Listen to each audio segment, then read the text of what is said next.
All right, so the next talk we've got coming up is by Michael Conterio, and it's How is the Universe Like a Lightbulb? So a big hand, please.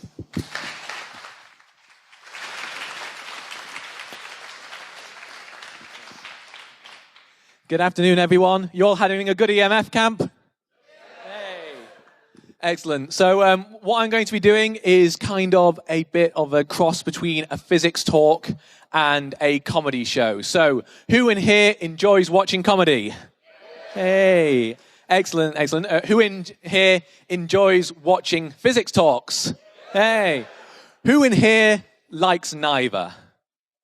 Excellent, you're all in the right place. No, this is a bit of an experiment, and as such, I'm going to say what my aims of the experiment are out at the front, which is a good experimental practice. I did actually want to be doing a double-blind experiment to see whether or not this was a good way of transmitting physics. So I was going to try and put in a second event, which was going to have the exact same title, but be contemporary dance. But luckily, that turned out to be too much faff, so you're all excused from that. But what I'm going to be doing is I am going to be talking through some stuff, basically linking it through the physics. So things like, how is the universe like a light bulb? Or, how is, you might know this one already, this is an old joke. How is duct tape like the Force? And the answer to this joke is, it has a light side, a dark side, and it holds the universe together. Another sort of comparison that you might make, another famous one, is how is a raven like a writing desk? And there are a couple of almost canonical answers to this. One of them is they're both inky, and another one is Poe wrote on both. But because I'm coming at this from a physical perspective, I think the answer is both, bizarrely, are made of exactly the same constituent parts and obey the same physical laws, despite being really very obviously different. And if you don't think they're obviously different, then, yeah, there's no hope, I'm sorry. You're going to have to leave it there. But there's so many things that are linked by the physics underlying them. And I was a bit disappointed a while back. I was reading the Guardian education blog, and they had a letter, well, an email, I assume, that had been written in by someone who was choosing her A-level subjects. And she said, I don't want to do physics because I've been doing physics and biology at GCSE, and biology just seems so much more relevant to my everyday life, learning about things like stem cells. And I think, if we've got to the point where the subject of physics, which is literally about how everything in the universe works, is not relevant to your everyday life, then we're doing something badly wrong. Also, if your everyday life requires stem cells when you're doing your GCSEs, then it's possible you might also be doing something wrong. So I wanted to put this together and kind of bring all of the different things together. And also, a lot of physics talks, they're all about astrophysics, all about particle physics, and they're brilliant. But there's so much more to physics. And I wanted to kind of talk about some of the almost nitty-gritty that often gets lost. So I hope you'll appreciate all of that. So, what we're going to start with is, how is a roundabout like a space station? One answer that I have heard is that a lot of Americans haven't seen either of these and don't honestly believe that they exist. But no, it's one of that. Has anyone here driven through Milton Keynes? Did you enjoy driving through Milton Keynes? No. No, I used to go, there's a bus between Cambridge and Oxford that I've been on called the X5, and for some reason it goes through Milton Keynes. And all that you get all the way through is getting shoved to one side and shoved back to the other as you come out of the roundabouts. And to understand this, you've got to kind of we've got to use some actual technical physical terms here. Because most of the time in real life we talk about how the speed something is moving at. But what we really care a lot of the time about is its velocity, which is just the speed plus a direction. Direction is really important, because if, say, I was wandering outside and you said, which way is it to the toilets? and I said, oh, it's okay, they're only 300 meters away, and didn't give you a direction, I am giving you not enough information. It's the same a lot of the time in physics. We need directions as well. And so technically, the definition of acceleration is a change in velocity. So it can be a change in speed, or it can be a change in the direction. And so when we're going around the roundabout, because we're changing direction, we are accelerating. And there seems to be this weird link between acceleration and being thrown about and feeling being pulled somewhere. So I'd like to do a bit of an experiment with all of you. This is just a thought experiment, so it doesn't require you to move from your chairs. And I'd just like you to imagine that after this talk, you kind of went out, you had a fun rest of the EMF, and then you went to bed. And then you woke up, bizarrely, in what looks like a lift. You have no idea how you got there. Perhaps you partied too hard at the bar tonight. And you are just there, stood on the bottom of the lift. And you think, that's usual. That's what normally happens. I'm stood on something. I can feel the ground pushing up against me. This is usual. But since you don't know how you got there, something else might be happening. You might be out in deep space, where you're so far away from all the other stars and planets that the force of gravity is negligible, almost zero.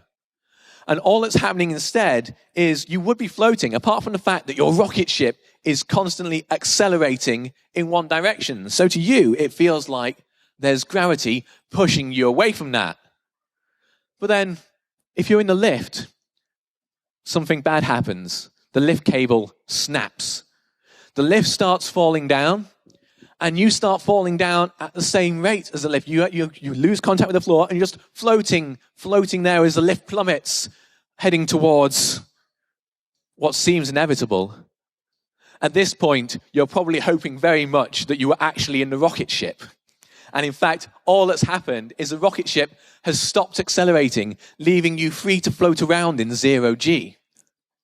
And it was this kind of equivalence between acceleration and gravity that caused Albert Einstein to actually come up with his general theory of relativity, which is basically theory of relativity number 2. The first one was special, because it didn't involve gravity. Why that makes something special is an answer that is lost in the mists of time. So when Einstein did this, he realized that actually gravity did more than that. Oh, sorry. I managed to put my slides on. He realized that gravity did more than that. Because in theory of relativity, he linked space and time. And in the general theory of relativity, he put gravity into the mix, and that warped space-time, which is, of course, a really poor naming system by Einstein. He's literally just taken space and time and rammed them together. I wonder whether or not Einstein was, at the time he was thinking about this, getting slightly hangry, because, and perhaps he shouldn't have eaten a ham bread, which I'm sure is what he would have called a ham sandwich.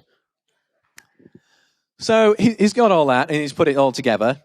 One thing you might not know, the mathematics of relativity gets very complicated, and Einstein was the master of the humble brag. Because he said, no matter what your problems are with mathematics, do not worry, for mine are far greater. I'm not struggling with that low-level mathematics. I'm struggling with the really epic mathematics. So he did that. And he through this, he wrote some equations, which were basically called Einstein's field equations. And some of these describe kind of how the universe changed over time. And Einstein, actually, during this, was an awful, awful scientist, because the results that came out of this were not what he wanted. They basically said all of the matter and energy in the universe will effectively be pulling back inwards, and so the universe will be shrinking. Or if it was already going outwards, that would at least be decelerating and coming back in. And Einstein didn't like that. So he put in what we call in physics, it's a very technical term, a fudge factor. He had literally no idea what this was. It was just because he wanted the universe to be unchanged and eternal. He had no explanation for that. He later called it his greatest mistake. But we'll come back to that later as to why it might not actually have been his greatest mistake. But the thing about this is we've kind of gone a long way from our initial point, which is that acceleration and gravity are completely linked. In a lot of situations, you cannot tell a difference between them. And this picture of space stations is actually one that was kind of drawn for NASA as a suggestion of what future space stations might look like. As you can see, they're long cylinders. They're pointing towards the sun to pick up things, solar power. But what you can't see, because it's a still picture, is that these would be rotating. And so you'd have basically exactly the same situation as a car going around the roundabout. You would feel yourself, as you're just going constantly around the roundabout, pushed out towards the side. And that is what you would feel inside the space station. So this theory of gravity doesn't just link roundabouts and space stations, but also links them to something that I'll come back to later, which is just the fate of the entire universe. So the next one, starting again a little close to home. How is a street lamp the opposite of light from a distant planet? Now, this is a very specific type of street lamp. Who here recognizes a street lamp, can tell me what element is used in it? Sodium. Yes, this is a sodium street lamp. To those of you who are watching earlier, Kat was talking about sodium lights being used in film special effects. And the reason that they were used is because they put out technically a few, but only one very, very close colors of yellow light. And the reason they do this is down to quantum mechanics. And I realize I'm pushing it a bit in that I'm only about 15 minutes into this, and I've already gone through relativity and quantum mechanics, which are kind of like the big theories of the 20th century. But it's not as complicated as sometimes it can be made to sound. You can have lots of people talking about Schrodinger's cat, and is it half dead or half alive, or is it both dead and alive until you look at it? And there's lots of quantum weirdness like that. But the thing about quantum physics is we've tested it really rather well. And we know that it's weird, but effectively we know how weird it is. We can quantify that weirdness, and that means we can use it. And you can use it, for example, to tell us what will happen when you pass electricity into a sodium light. And what we've got there is, I've got one equation for us, which is the Schrodinger equation, which is kind of the key equation of quantum mechanics. Don't worry, there aren't many equations here. But basically, on the right-hand side, you've got the energy of a state. And on the left-hand side, the far left bit, you've got basically some fundamental constants, the mass of whatever it is that you're looking at, and a mathematical operator, which some of you may or may not recognize. And that's kind of just a quantum mechanical way of looking at something's motion. The V term, on the other hand, is a little bit more. It basically says, insert the rest of physics here. All of the rest of the physics is basically combined into that one V term there. This is actually a great frustration to some people because obviously the rest of physics includes gravity, and we still haven't worked out really how to properly get that in there. We can't get relativity and quantum physics to play nicely together. But when we're looking at that, that's everything. When we're looking in a solid, that's basically saying, look at the effects of all of the other surrounding atoms, the electrons in that, the electric fields we put across things. Basically, inside an atom, in the center, it's all of the forces, the strong and weak force, which are involved inside the nucleus in various cases. But mostly, it's going to be electric and magnetic fields. And that is what's going to change things inside our sodium light. But there's a funny outcome of this equation, which is basically that we have very few specific energy levels for things. This is, in fact, why quantum mechanics gets its name. It comes from the word quanta, which effectively translates as bit of stuff. And so in quantum mechanics, we can have only very specific sizes of stuff. In this case, it's the energy of the electrons inside the sodium light. They sit in very specific energy levels. And when we jump up, when we give them some power by basically switching the current on, the electron will jump up to a higher energy level and will then fall back down again some random time later. And when it does so, it's got to give up that energy somehow. And how it does that is by emitting a particle of light or a photon. And it turns out that the color of the light that you see depends on the energy of this photon. And because we've got just one size energy gap, we get one specific color of light coming out of our lamp. And so why do we even use this in lamps? And the answer is because we're cheap. This color light is actually picked up really well by our eyes. And because it's going this way, basically most of the energy that we put in through these lights are coming out as the light. And it means that we can use less energy in order to light our streets at night, and we can still see really well. But you might wonder, what has that got to do with light from distant planets? And the answer is they're kind of the opposite. And we have to take a step back and look at distant stars first. So in these distant stars, we've got huge, giant balls of plasma, and light is being produced in the center of the star, and it's kind of making its way out. It's being absorbed. It's being re-emitted loads and loads of times. But eventually, it's got to come out past the outer bits of the star. And there are some gases there as well. And we have exactly the same situation. We have gases with specific energy levels, but different energy levels because they're different chemicals. The electrons inside them are bound to the nucleus differently.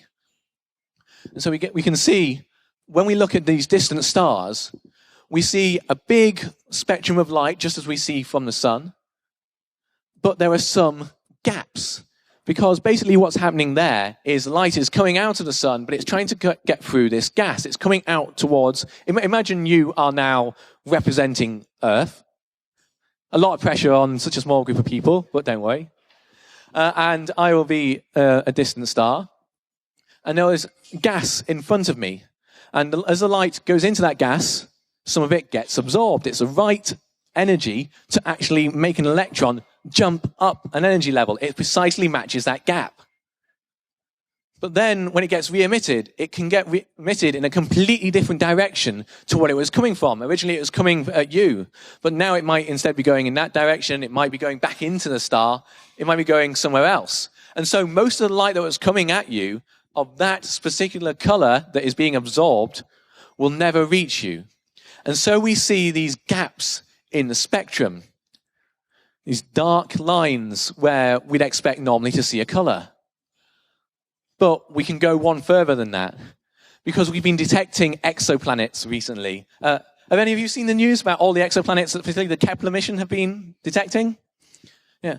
One of the ways that that's been done is basically just the planets passing in front of the star and blocking out a tiny, tiny bit of the light that's coming towards us. And we actually have sensors which are fine enough. We can actually detect the dimming as the planet passes in front of its star. But even more than that, when a star passes in front, when a planet passes in front of the star, so does the planet's atmosphere. And that's made up of gases as well. And so some of the light will be absorbed by the atmosphere and again scattered in lots of different directions so it won't come to us. So what we're seeing is not just dimming of light due to the planet physically blocking the light. We're also seeing some dimming because of the light going into that planet's atmosphere and then being sent off in a different direction. And the frequency and hence color of that light depends on what's inside that planet's atmosphere. And so we can tell what's there. Okay, I don't think you're excited enough. We can detect atmospheres and planets in other solar systems by the light that it's blocking from a distant star. Forget jetpacks. We are living in the future now. And we're hoping that we actually be able soon to recognize some of the molecules or compounds that we associate with life as well, all from just a slight dimming of that light being captured from the light from the star, being captured by those molecules and emitted in a completely different direction according to the rules of quantum physics. And I think this is a really exciting bit, and it's all coming from this key equation of quantum physics. So I think that's pretty awesome, and I'm looking forward to seeing what comes out later. So, next one. How is the sound of Formula One like light from distant stars? And for the sound of Formula One, I don't mean the sort of sound which involves lots of rich people sponsoring teams and money possibly being used in dubious ways. What I mean is the sound that you hear while stood next to the track. And I want to recreate that sound here. So what I'm going to do is I'm going to sweep across the entire audience. And what I'd like you to do is I'd like you to make the sound of a Formula One car going past. On a count of 3. 1, 2, 3.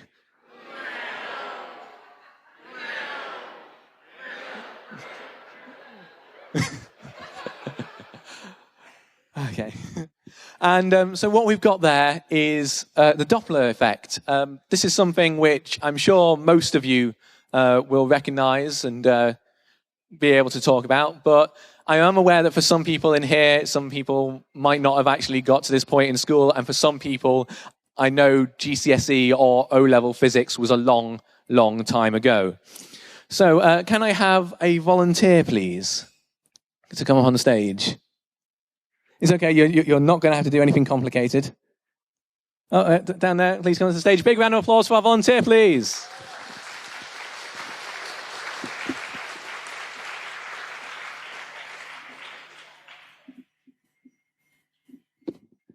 Okay, thank you, Sarah. If you could just take one end of this slinky and just take a few steps back, so we've got it vaguely taut. So, I'm sure most of you are aware that sound is vibrations in the air. And what I'm going to be doing is I'm going to be using this slinky to represent those. You can imagine kind of like each ring of the slinky being a molecule inside the air. And when I'm talking, and it's coming out of the speakers, what's happening is we're getting a vibration back and forth. And in some places, the slinky rings are getting closer together. And in other places, they're getting stretched out. And those compressions and stretches are traveling down the slinky. They're also getting reflected at the other end there, at Sarah, which we know is a function of waves, of which sound is one. But that's fine if I'm just standing still. But if I start menacingly approaching Sarah, as I'm pushing this back and forwards, you'll notice that the areas of which... I'll do that again. As I'm getting closer, the areas of bits which are squished together are getting closer to each other. And the areas of stretch are also getting closer to each other. Whereas if I'm doing that while I'm reversing, they're getting further apart. Thank you very much. A big round of applause for our volunteer. Thank you.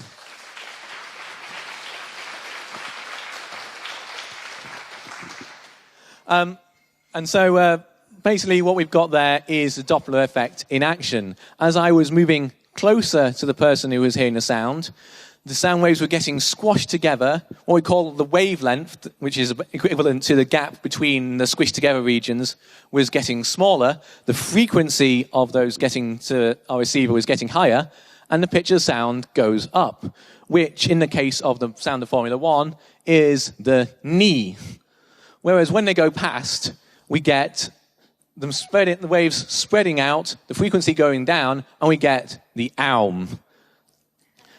Again, technical terms. But one interesting thing is that you get that weird continuum between them. It doesn't just go ni-aum, it goes ni-aum and slides along the way. One way I've heard of explaining this is this only happens because the F1 car doesn't hit you. And this is because when it's coming almost directly towards you, its speed, we're back to directions being important again, all of its speed is towards you, and so that gives you a higher pitch. But as it's getting closer to you, a smaller and smaller component of that speed is actually coming towards you. It's going past. Things going past, you don't change the frequency. And so as it's going down there, getting closer and closer to you, the amount of which the sound is Doppler shifted gets smaller and smaller and smaller. And then as it's going away from you, the opposite happens. As it gets further and further away, the Doppler effect gets bigger and bigger and bigger, and the frequency goes down even more.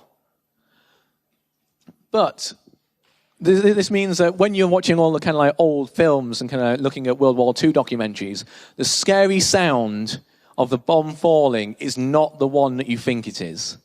The scary sound of a bomb falling is not the one that slides, it's the one that is just a whistle which sounds exactly the same as you're hearing it, because that means it's coming directly towards you. And this sort of thing happens for a lot of different waves, including light. Because light is an electromagnetic wave.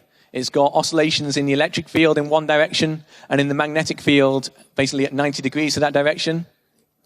And it can have the Doppler effect in exactly the same way.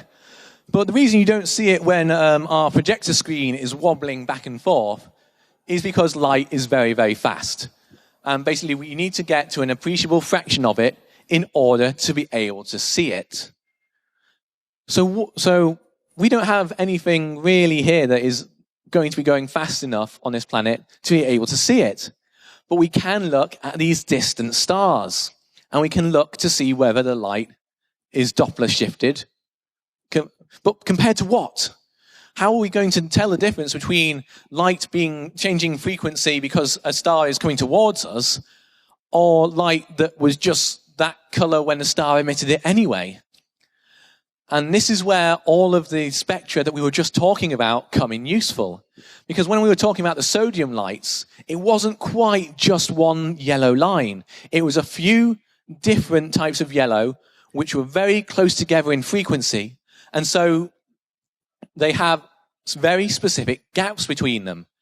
And so we can look at the light that's come from these distant stars and look for those patterns in the light that has been absorbed by the gases around them. And so we can therefore measure whether or not they're moving towards us or away from us.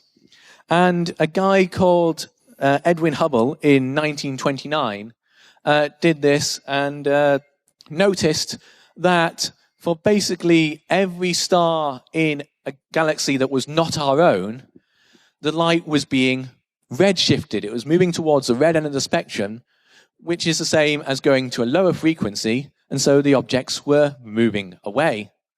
But more than that, he discovered that the further away this galaxy was, the faster it seemed to be moving. There was a linear dependence between these two things.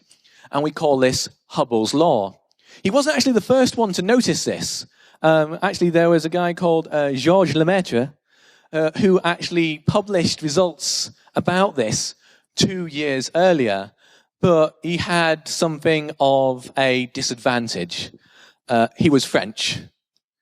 Now, that wasn't a disadvantage. The disadvantage was, and he published his paper in an obscure French journal, which meant that suddenly French wasn't really being read as much in scientific journals by that time.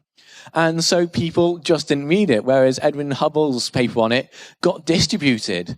And science is all about not just getting your results, but sharing them with the wider scientific community. And so poor Lemaitre, not only did he not have his paper read, it was later translated into English. And the translator left out some of the key bits about this because, well, we don't know. but possibly because they matched what Edwin Hubble had already published in English. And so even then, he didn't get the recognition for actually discovering this first. But going back to the idea of Hubble's law, it does just look like all other galaxies just really hate us and have been trying to get away with us for us. Basically, if you rewind time back, they've been trying to get away from us all the way back until a point where it looks like they were basically on top of us. And this was some of the first evidence for the theory of the Big Bang. The idea that the entire universe basically started in one point and has been expanding from there ever since. But there's still another few twists to this tale, which is that inside this, we've looked at the acceleration and we've been measuring it over time. And we expected, based on Einstein's theory of relativity, that the acceleration, if they were going out, the acceleration must be decreasing because of all the mass and energy pulling everything back inwards. But when we look at the measurements, we don't see this. We see, I'm not entirely up to date with it, we see, I believe, still a small acceleration out. The universe is expanding faster than it should. And so Einstein's cosmological constant, the fudge factor that he put in his equations, it turns out we needed that, but we needed it a bit bigger than he put it in there. And there were lots of competing theories as to what this actually is. And some people say it might be the energy of the vacuum. In quantum physics, your ground state has some energy, and it might be this which is causing space to expand. But there's a slight problem with that, and that's from particle physics measurements. We've got quite a good idea of how big this should be. And if we compare that to the size of how big it should be for astronomical purposes, there's an error of 10 to the power 120. That's a 1 with 120 zeros after it, which is really rather embarrassing. And we don't know why. We still don't know what this is. And there are lots of theories going around, but fundamentally, we just don't know. This is still an active bit of research. And so we've come a long way from the same effect, which gives us the sound of F1 cars going past, an ambulance siren as it going past, to what is now one of the biggest mysteries of the universe. Why is it accelerating? And that we still don't know. Okay, how are you all doing? You all following at the moment? Yeah, that's good. What I would like to say, we've gone through some of the biggest bits of science there, but now for this next bit, I am actually going to get you all involved because I have here a set of elastic bands, and I'm just going to throw these out vaguely towards you. Might need some help getting to the back. And if you could all just grab one of these, pass them on, share them around, that would be brilliant.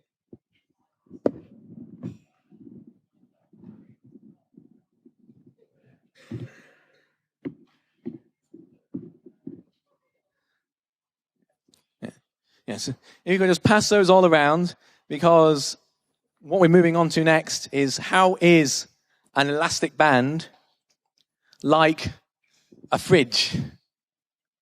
And for this, I'm going to be asking all of you to take the elastic bands and make your own observation. So those of you who've got them, what I'd like you to do is I'd like you to take the elastic band in two hands and hold it up so that it's just touching your face here like some sort of natty moustache. I'd like you very quickly, but with a bit of gap time in between them, stretch it out really quickly, and then relax it really quickly. Stretch it out, relax it, and just feel what does it feel like on the top of your lip.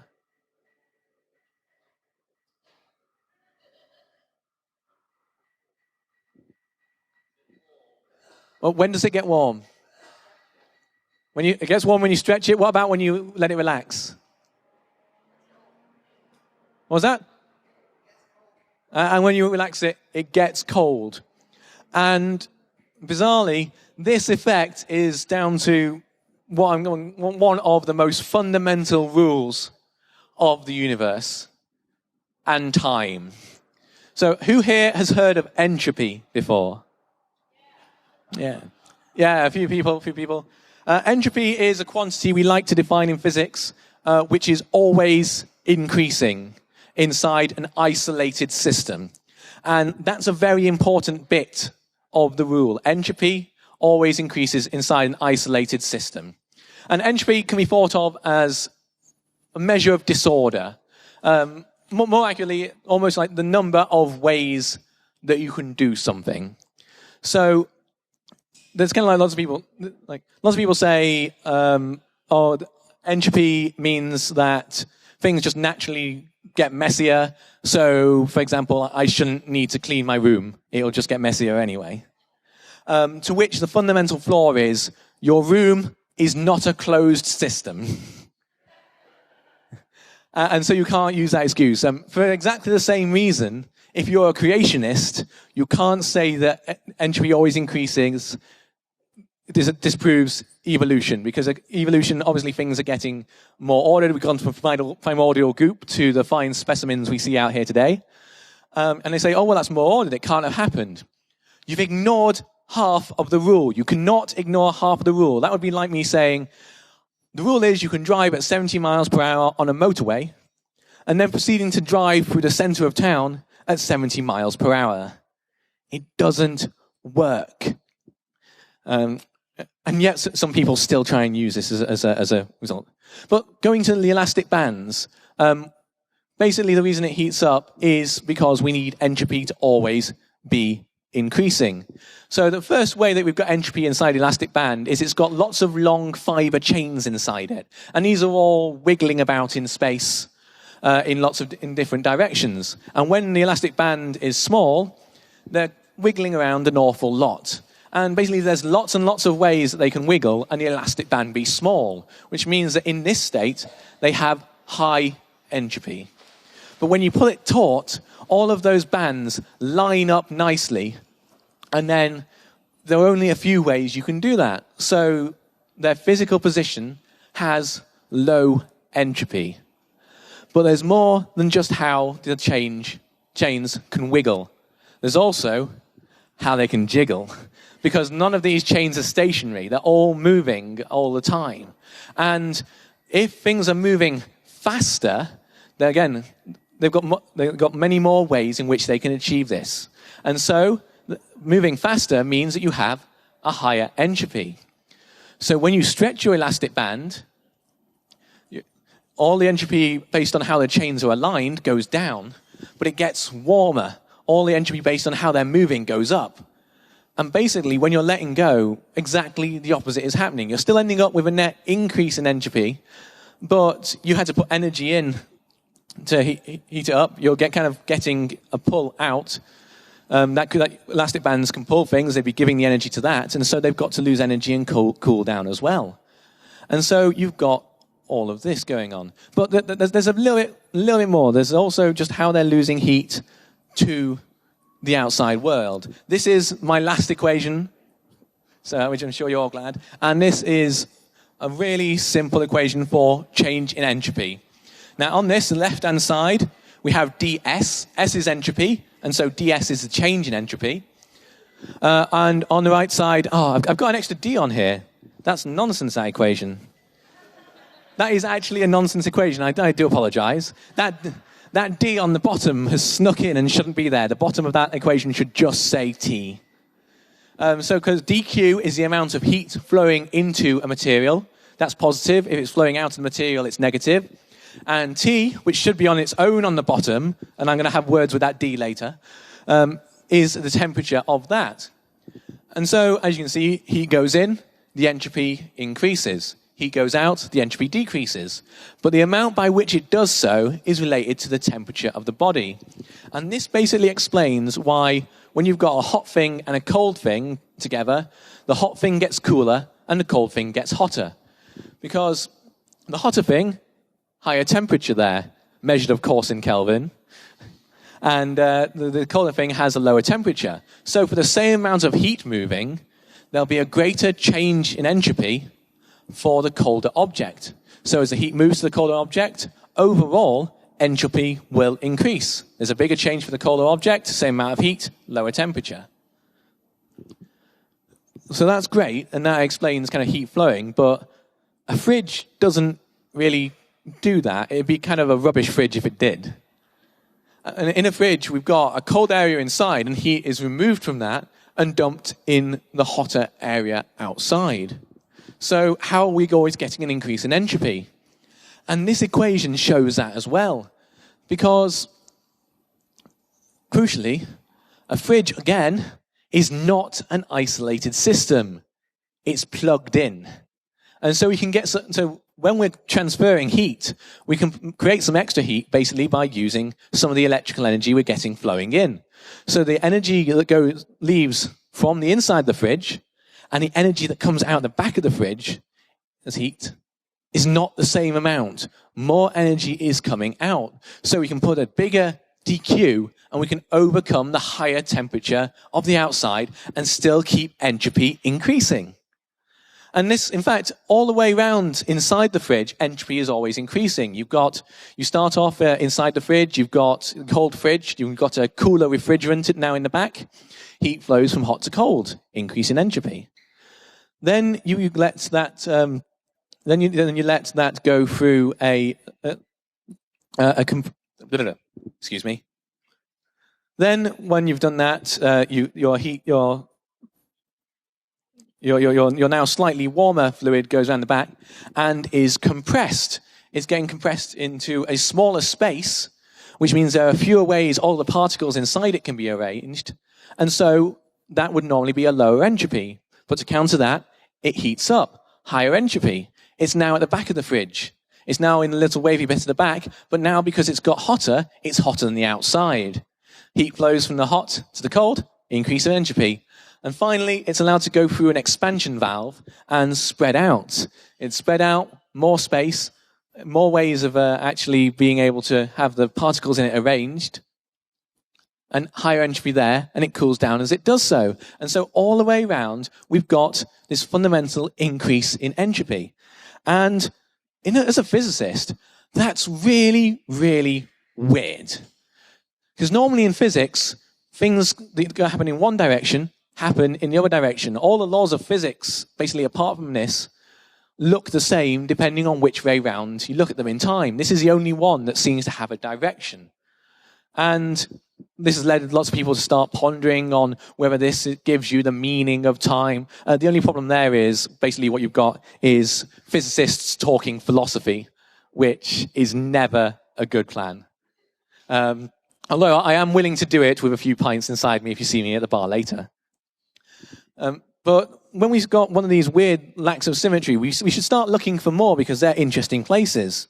And one other place that we get them is in matter and antimatter, perhaps. Because inside, when we have energy in the vacuum that I was talking about earlier, sometimes that can spontaneously cause some matter to be created. But you get a particle and an antiparticle at the same time. Normally these then meet, annihilate, done. That's fine, we've not changed anything. But we expect at the Big Bang equal amounts of this matter and antimatter to have been created. But you look around and we're all made up out of matter. You can tell because we're not basically exploding when we come into contact with anything else. And so we've got this weird difference between matter and antimatter. And this, again, is a current research project, partially at CERN, where they're just trying to work out where it is that there's a difference between matter and antimatter that actually allows anything to exist at all. So we've gone through an awful lot of physics. We've picked up quantum physics, we've picked up general relativity, and we've picked up the concept of entropy. And these are all kind of like almost the fundamentals of what we've got to work with. And so we're finally ready to go to a grand finale. How is the universe like a light bulb? And I kind of jumped over a bit earlier, where I was talking about lights coming from stars. Because I said you get a whole different colors, loads of different colors of light. And I didn't really explain how that happened, how we had the entire spectrum before it was absorbed by the gases surrounding it.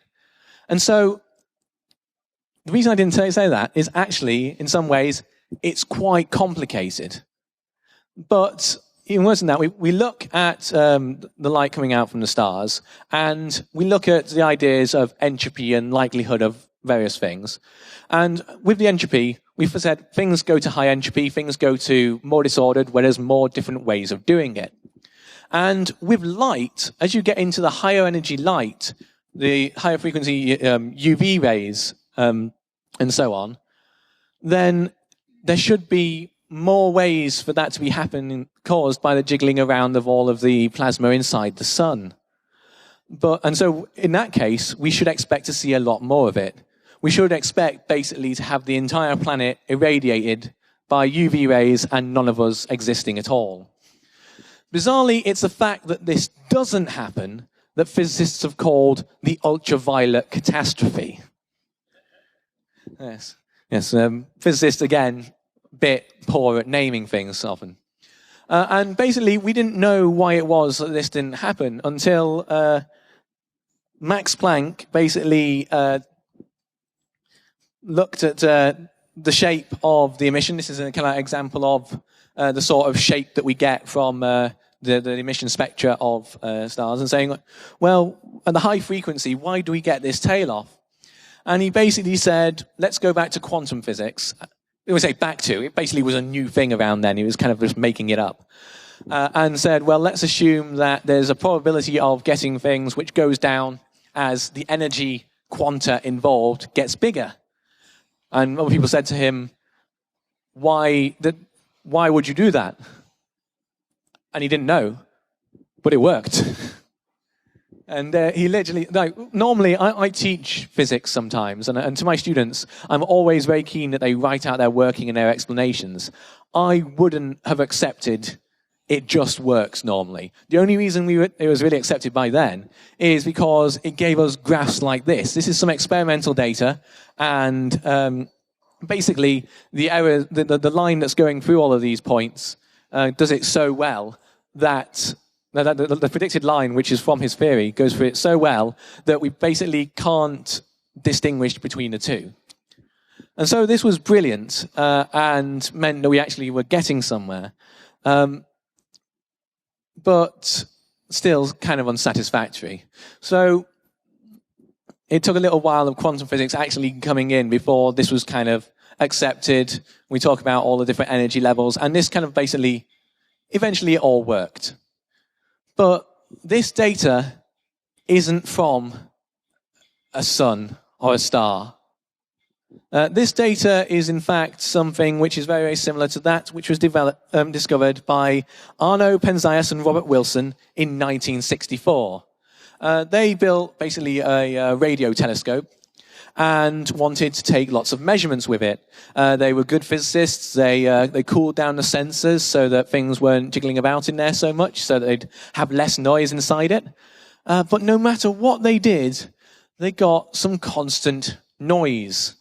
And they did everything they could think of. They pointed the antenna all in different places. They still got this noise. They tried doing it during the day, tried doing it at night, same noise. They tried doing it all different times. And unlike many experiments, they had to clean out what was referred to as dielectric material, which had been left in the horn of their antenna because some pigeons had been roosting inside it.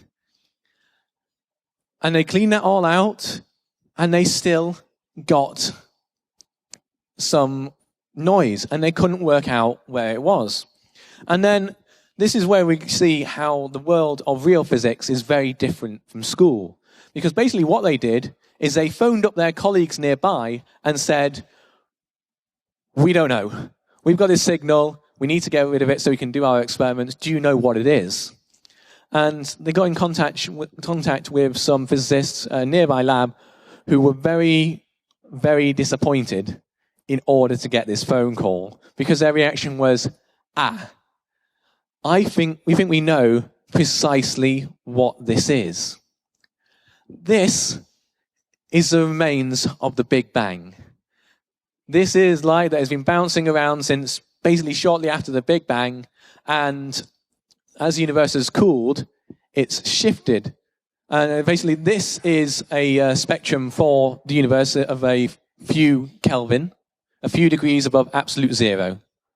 And that is what this particular one is. It's exactly the same shape as you get from stars and also from things like a filament light bulb. But when they were doing this, yes, so this was an amazing result, and they won, Penzias and Wilson won the Nobel Prize for this, which I think is brilliant, not only because it's an amazing discovery, but what they won the Nobel Prize for is basically being physicists who did everything right. They tried to remove all the sources of error in a measurement. They went through it nice and systematically, and then they asked for help, and then they finally found something, a theory, which someone else had come up with independently, which matched. And so I think this is a wonderful place for us to be at, but it's not the whole story, because this isn't actually their original results. This is some later measurements taken by NASA. And in fact, if you... Oh, one other thing, sorry. There were a couple of ways of thinking about this. Basically, the shape is the same for black bodies, but the position of the peak changes depending on temperature. So one way you can think about this is it's this temperature because the universe was originally very, very hot and has cooled down since.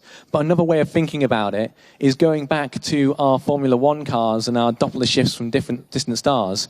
You can think of this as light originally basically having a lot smaller wavelength and gradually being stretched out as time has gone on and moving towards the left-hand side of the graph. And so we're now at a point where we've seen the universe, we see how it's like a light bulb, but no matter how good some results are, as soon as you start looking deeper, you're likely to find something else. And this is a WMAP project. This is looking basically at the sky and looking in all different directions. And these colors are basically slight differences in the temperature that we get from that nice graph when we look in different directions. Obviously, red and yellow is hotter, kind of green and blue is colder. And these are all on the order of 1,000th of a Kelvin, 1,000th of a degree temperature difference, which is quite a bit when you're looking at just kind of 2.7 Kelvin to start with. And this is where we are now. And we're wondering whether or not this is kind of an imprint of fluctuations in the early universe, which basically meant that there was actually a way for things to start coalescing rather than being forever a diffuse, equal throughout the entire universe, just set of matter. For things to start coalescing and forming stars and galaxies and planets, and eventually all of the processes that led to people and the modern world today. So I hope you've enjoyed this. I hope you feel like we've come a long way and we've started from things that you are used to. And I hope you enjoy the rest of EMF Camp. One thing that I need to put up beforehand is all of the wonderful people who made all of the figures and images that I used throughout this slide. Attribution is very important, especially when you see science images on the internet. Please make sure they're attributed to who made them. So just 2 questions to evaluate. Do you all think you've learned something? Yes, excellent. And have you enjoyed doing so? Yes. Well, thank you very much. I think we can call this experiment a success. Thank you very much and enjoy the rest of your camp.